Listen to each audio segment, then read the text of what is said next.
Hello friends, இன்றைக்கி நம்ம ஒரு ஹேண்ட் வாஷ்க்கு நம்ம சோப் பண்ண போகிறோம். அது எப்படி பண்ணுறதுன்னு நம்ம பார்க்கலாம். இது லெஃப்ட் ஓவர் பீசஸ்லேருந்து நம்ம பண்ண போகிறோம். கடைசியாக லெஃப்ட் ஓவர் அந்த பீசஸை எடுத்து கலெக்ட் பண்ணி இப்போ நம்ம செய்ய போகிறோம். நான் ஃபஸ்ட்டு இந்த சோப்பை நம்ம சின்ன சின்ன பீசஸாக கட் பண்ணிக்கலாம். இப்போ பாருங்கள், இது நல்லா சின்ன சின்னதாக கட் பண்ணியாச்சு. இதை நம்ம மெல்ட் பண்ண போகிறோம். இப்போ தண்ணி ஊற்றிக்கிறேன். தண்ணி ஊற்றிக்கலாம். அது கலக்குங்க. இப்போ தண்ணி நம்ம டபுள் பாயிலிங் மெத்தடில் தான் இதை நம்ம மெல்ட் பண்ண போகிறோம். டைரெக்டாகவும் மெல்ட் பண்ணலாம்.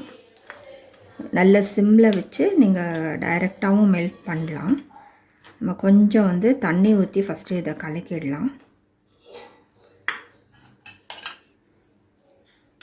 ஒரு 3 டேபிள் ஸ்பூன் தண்ணி ஊற்றிருக்கேன்.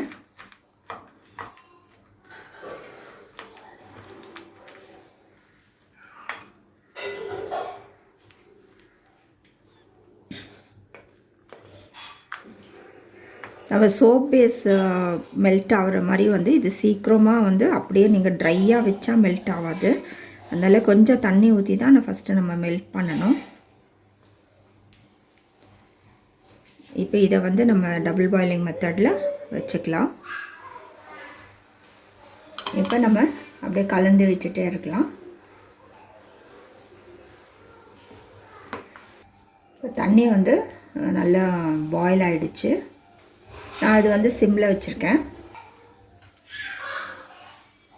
இப்போ நான் ஒரு 1/4 கப் தண்ணி ஊற்றுறேன். இதில்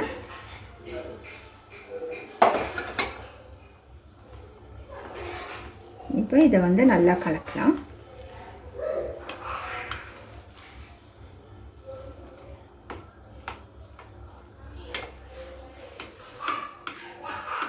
இப்போ நம்ம நல்லா கலக்கிட்டே இருக்கணும்.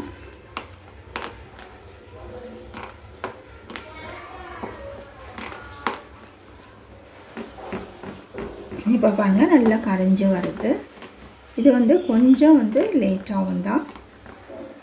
நமக்கு சோப் பேஸ் மாதிரி அவ்வளோ சீக்கிரம் கரையாது.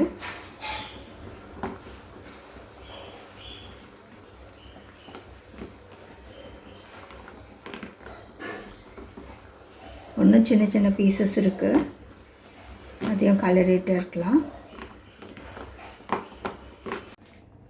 இப்போ பாருங்கள், நல்லா கரைஞ்சிடுச்சு. ஒரு குட்டி குட்டி பீசஸ் இருந்ததுன்னா அதை விட்டுடுங்க. அது இன்னும் கொஞ்சம் நேரம் வச்சா அதுவும் கரைஞ்சிரும் இந்த ஹீட்லேயே. அது உங்களுக்கு சின்ன சின்ன பீசஸ் இருந்துச்சுனாலும் அது நல்ல டிசைன் மாதிரி உங்களுக்கு அழகாக இருக்கும். தேவைப்பட ஃப்ராக்ரன்ஸு உங்களுக்கு என்னென்ன தேவையோ அதெல்லாம் நீங்கள் இதில் இன்க்ளூட் பண்ணிக்கலாம். நான் இதில் ஒரு 4 ட்ராப்ஸ் லாவெண்டர் ஊற்றுறேன். Lavender essential oil.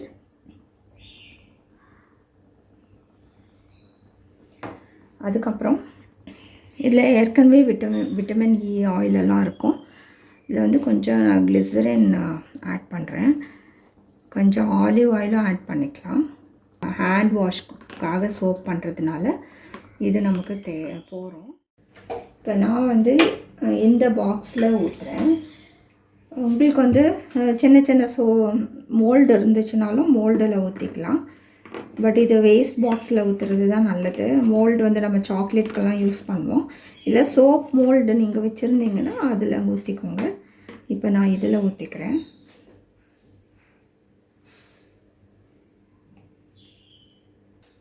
இது ஆறட்டும். அப்படியே கொஞ்சம் கண்டெய்னர்லேயும் ஊற்றிக்கலாம். ஃபஸ்ட்டு க்ரீஸ் பண்ணிவிடுங்க கண்டெய்னர்ஸ் எல்லாம்.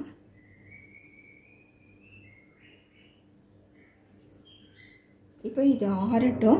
நான் இங்கே கீழே பேப்பர் போட்டிருக்கிறது இந்த நமக்கு ஒர்க் பிளேஸ் க்ளீனாக இருக்கணுன்றதுனால இது அப்படியே நம்ம சுற்றி போட்டுடலாம். பேப்பரை டஸ்ட்பினில் போட்டுடலாம். அதுக்காக தான். இப்போ இது ஆறட்டும். டிஐஒய் பண்ண சோப் சூப்பராக ரெடி ஆகிடுச்சு. நம்ம இப்போ இதை நம்ம கட் பண்ணிக்க போகிறோம். அப்படியே நம்ம கண்டெய்னரில் போட்ட சோப்பும் ரெடி ஆகிடுச்சு.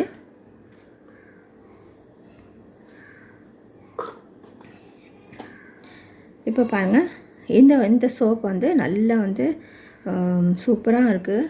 இந்த சோப்பை யூஸ் பண்ணி நம்ம வந்து இதை வந்து ஹேண்ட் வாஷ்க்கு யூஸ் பண்ணிக்கலாம். இந்த சோப் இப்போ இதை வந்து நம்ம வச்சுடலாம்.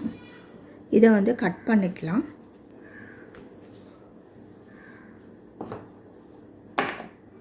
இப்போ பாருங்கள், நல்லா வந்து இப்போ இதை வந்து நம்ம வேண்டிய சைஸில் வந்து நம்ம கட் பண்ணிக்கலாம்.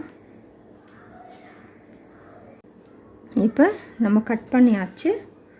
பாருங்கள், இப்போ நம்ம ஹேண்ட் வாஷ் சோப் வந்து ரெடி ஆகிடுச்சு. DIY சோப் வந்து ரெடி ஆகிடுச்சு.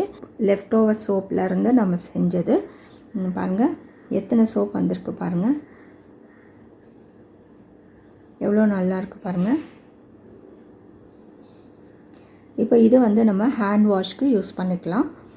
நீங்களும் செஞ்சு பாருங்கள். எந்த ஒரு சோப்பும் வந்து கடைசியாக வந்து யூஸ் பண்ணாத தூக்கி போட்டுறாதீங்க.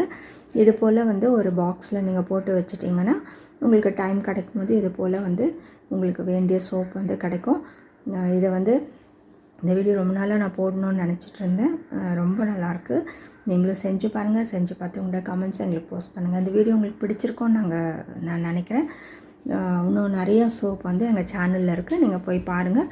இன்னும் வேறு சோப்பும் வந்து நான் வந்து அப்லோட் பண்ணுறேன். தேங்க்ஸ் ஃபார் வாட்சிங்.